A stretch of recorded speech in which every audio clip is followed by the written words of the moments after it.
Պարոն Մանոյան, 36 տարի առաջ այսօրը Հայ հեղափոխական դաշնակցությունը հայտարարեց հայրենիք վերադարձի մասին եւ քանի որ այդ իրադարձությունների առանցքում նաեւ դուք եք եղել, այսպես ասած, ականատես վկան 90 թվականին, կխնդրեմ ասեք Հայ հեղափոխական դաշնակցության վերադարձի պատմական նշանակության ու կարեւորության մասին։ Շատ կարևոր է այն իմաստով, որ Դաշնակցությունը թեև հիմնվել է ուղղակի մեր հայկական հողերից հեռու կամ դուրս, բայց հիմնական նպատակը միշտ էլ եղել է մեր երկրի եւ ժողովրդի ազատագրումը եւ այդ իմաստով շատ կարեւոր էր, որ ինքը գործի հենց երկրում եւ 32 թվականից մինչեւ 89 թվական այդ հնարավորությունը չի եղել, 88-ից սկսել են աշխատանքներ վերադարձի ուղղությամբ եւ 90 թվականի օգոստոսի 8-ին ընդամենը հայտարարվեց, որ արդեն այստեղ է, այսինքն նոր չսկսվեց եւ այդ հայտարարությունը կարեւոր էր դեռ խորհրդային միություն էր, խորհրդային էր Հայաստանը, բայց նաեւ Արցախում, այնուհետև Լեռնային Ղարաբաղի ինքնավար մարզում եւս ձևավորվեցին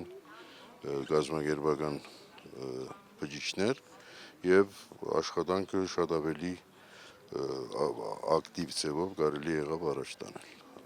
Հատկանշական է այն իմաստով, որ պետք է երկրում լինի, որպեսզի գործի դաշնակցությունը, այդ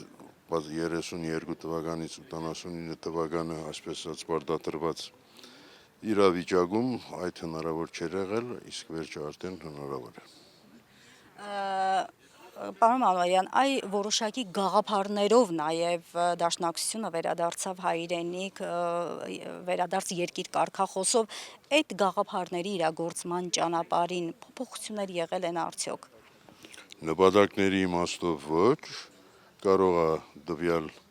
պահի իրավիճակից մեկնած ինչ-որ առաջնահերթություններ փոխվեն, բայց նպատակը միշտ նույնն է՝ ունենալ այնպիսի պետություն, ազգային պետություն, որ եւ լինի անկախ եւ կարողանա իր բնակչության, բայց նաեւ համայն հայության շահերը պաշտպանել եւ մեր իրավունքները պաշտպանել եւ այդ նպատակները չեն փոխվել։ Կարող է առաջնահերթությունները պահի իրավիճակից մեկնած փոխվեն, բայց մնացածը ամենը մնում է նույնը, որովհետեւ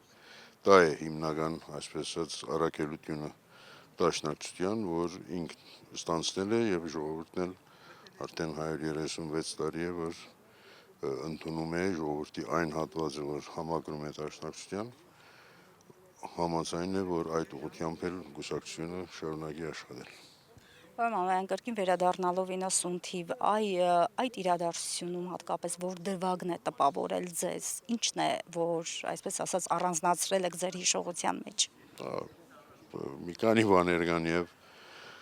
օգոստոս 8-ից առաջ եւ օգոստոսի 8-ից հետո, բայց ամենակարևորը այն էր, որ այդ հայտարարությունը նաեւ ընթերցվեց Գերագույն խորհրդում, Դաշնակցական չէր պատգամավորը եւ այդ կարևոր հանգամանք էր, որովհետեւ նաեւ թեկուզ ոչ անկախ Հայաստանի Հանրապետության օրենսդիր բարձրագույն մարմնում հնչեց Դաշնակցության վերադարձի մասին այդ հայտարարությունը։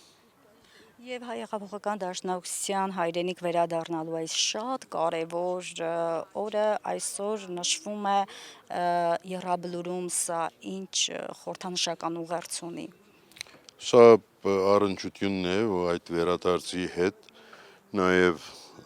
իրականացված աշխատանքների մեկ ուղղությամբ աշխատանքների մասնակիցների հիշադակը հարկել նշել, որոնցից մեկ կարևոր մասը այստեղ է հանգչած եւ ուրեմն այն ազատամարտիկները, ովքեր Դաշնակցության դրոշի կամ ոչ միայն Դաշնակցության դրոշի տակ հայրենիքի ազատագրության, հայրենիքի պաշտպանության համար զոհվել են, այսօր նաեւ նշում ենք այդ օրը։ Պարոն Մանոյան, եւ 90 թվականից առ այսօր ինչ արժեքներ են Դաշնակցության համար մնում անփոփոխ։ 90 թվականից շուտ էլ, որովհետև 90 թվականին չի սկսվել, 90 թվականը եղել է շարունակությունը նախորդ 100 ամյակի եւ ուրեմն արժեքը նախ անմնացորդ նվիրումն է գաղափարին, իսկ գաղափարը գիտակցված հայրենասիրությունն է, այսինքն ոչ թե ինչ-որ զուտ սկացական կամ միայն սկացական մոդեցում, այլ նաև գիտակցված, որ մենք առանց ունենալու անգախ հայրենիք որպես ժողովուրդ գոյատևելու մեծ դժվարությունների առջև են գտնվում։ Այսօր ցավոք տեսնում ենք նաև, որ պետությունը ինքը դժվարության առջև, պետության գոյությունը վտանգված է այսօրվա գործող իշխանությունների քաղաքականության պատճառով, բայց դա պետք չէ վհատեցնի մեզ եւ մենք պետք է անպայման մեր պայքարը շարունակենք։